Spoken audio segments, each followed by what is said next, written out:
Welcome back. Well, today I am joined by Dr. Richard Wasley, who is a diagnostic radiologist with RadNet, and we're going to talk about lung and pancreas screening. Well, doctor, thank you so much for joining me. We were talking a little bit off camera about lung screening, and I did pose the question about COVID-19, but this is an entirely different situation. However, looking at the lungs, what is usually the reason why you would want to look at the lungs? So the lungs, well, for many reasons, we want to talk a little bit about screening, but the lungs can be seen on a chest x-ray, for example, but really the CAT scan is what we're going to talk about today. That really is a much better detailed image. We can find nodules down to 1 or 2 millimeters, which is very, very, very tiny, obviously. And that's the kind of things we look for. We want to catch things early. That's really what we're looking for. In COVID, coronavirus patients, we're looking more for compromise that the lungs might have. Sometimes these COVID patients have a lot of edema or they have infiltrates, and we can see that and characterize it and follow it that way to see how if the patient's getting into trouble. That's a little different situation. Okay. All right. Well, good. Well, I wanted to know the difference because, you know, you hear a lot about how they're so concerned about once it goes into the lungs and then you just you know, you have to kind of, it's really a touchy situation. So when do you guys normally do screening of the lungs when it comes to maybe cancer or some other type of illness? So I'll just back up a little bit. There was a study, several years ago now, which showed that if we do low dose, meaning low radiation dose CT scan, we can find lung cancers on patients that are very high risk, and we can talk about the risk factors, in a very early stage. The key to curing cancer, it's hard to prevent cancers. We can talk a little bit about preventative strategies, but we're trying to find cancers at the very earliest stage. And the reason we do that is because lung cancer in particular is curable by taking it out if it's in a stage 1. I mean, that's 95% plus cure. So the whole idea is that patients with high risk, we want to find these lung nodules very early. Most nodules we find are not cancerous, but we follow those. For example, there's a certain paradigm we use that we can actually look at those. If the nodule grows, we might biopsy, we might do other imaging, but the whole idea is you want to get a lung cancer as early as possible. So go on, I'm sorry. I was going to say, well, let's talk about some of those people that you would be concerned with and who you may advise to get a lung diagnostic test. Sure.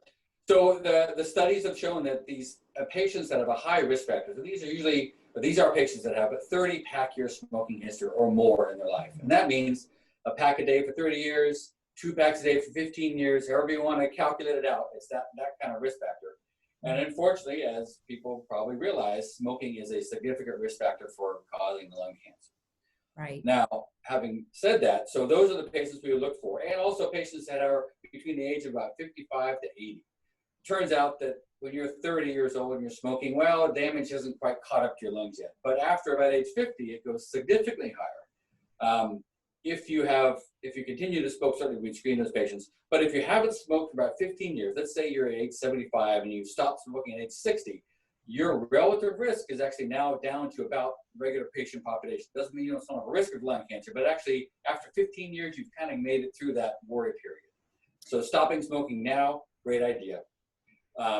But we would still screen patients up for 15 years because your risk is still higher.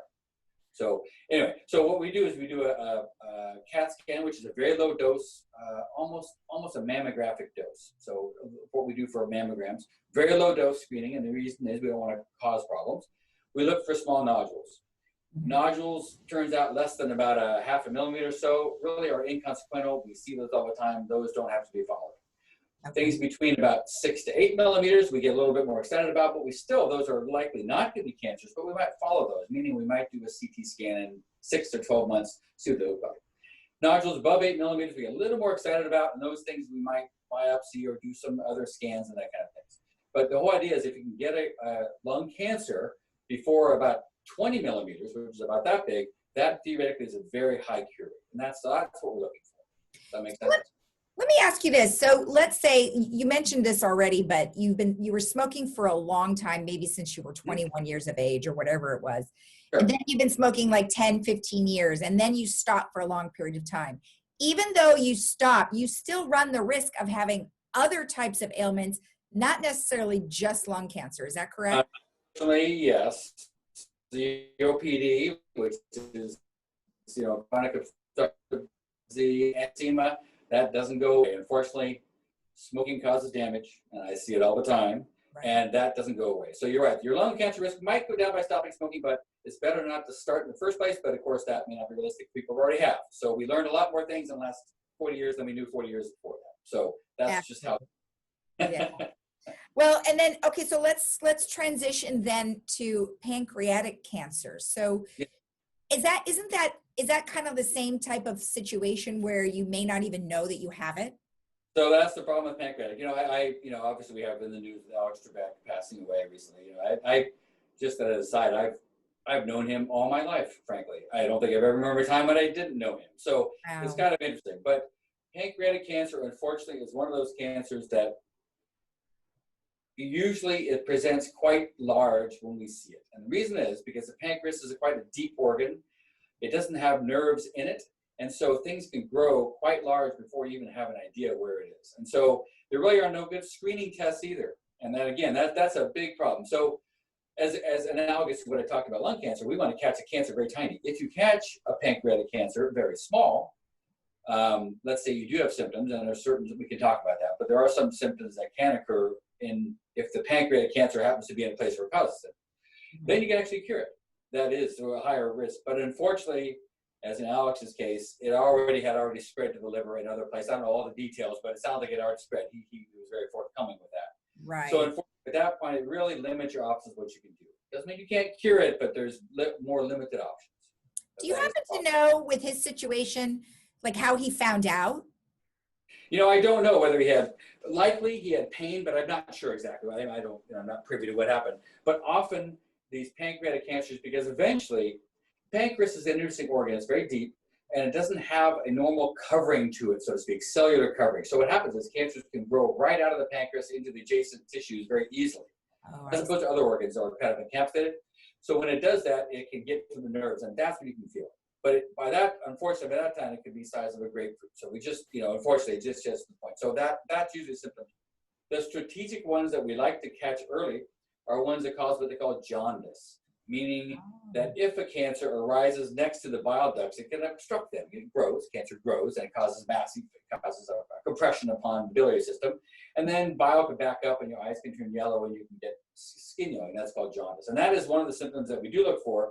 And those often can be quite small, those tumors. And so those are actually ones we want to be pretty aggressive in finding. But besides that, unfortunately, there's really no screening. There are certain screening things you can do. One is genetics. Family history has a lot to do with what happens to you. So if you have lots of relatives that have had pancreatic cancer, that's one thing you can talk to your doctor about doing a genetic screening for. But other than that, there really are no really good screening tests per se in the general public without imaging. Yeah, well, that's unfortunate, but it's not as high.